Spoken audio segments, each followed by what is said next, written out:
বঙ্গবন্ধুর আদর্শের মানুষরা বাংলা ফিরে আসার জন্য প্রস্তুতি নিচ্ছে। অনেক জায়গায় প্লেন চার্টার করা হচ্ছে, অনেক দেশে টিকিট কাটছে।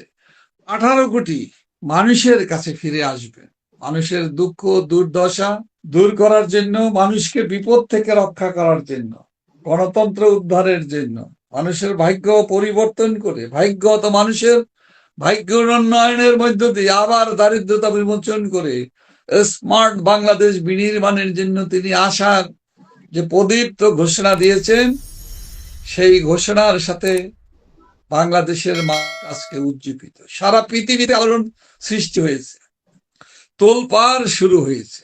সারা পৃথিবীর বাংলাদেশের মানুষরা, সচেতন নাগরিকরা আজকে তারা বিস্ময়ে অভিভূত।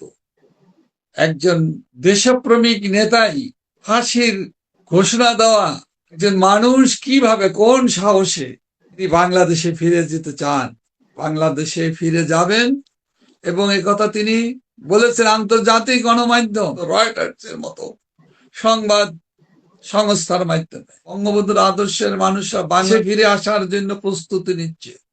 অনেক জায়গায় প্লেন চার্টার করা হচ্ছে, অনেক দেশে টিকিট কাটছে। বিভিন্ন বিদেশের সাংবাদিকরা, আন্তর্জাতিক গণমাধ্যম, ইলেকট্রনিক মিডিয়া, প্রিন্ট মিডিয়া, সংবাদ সংস্থা বাংলাদেশে কখন আসবেন নেত্রী, কখন আসবেন বঙ্গবন্ধু কন্যা।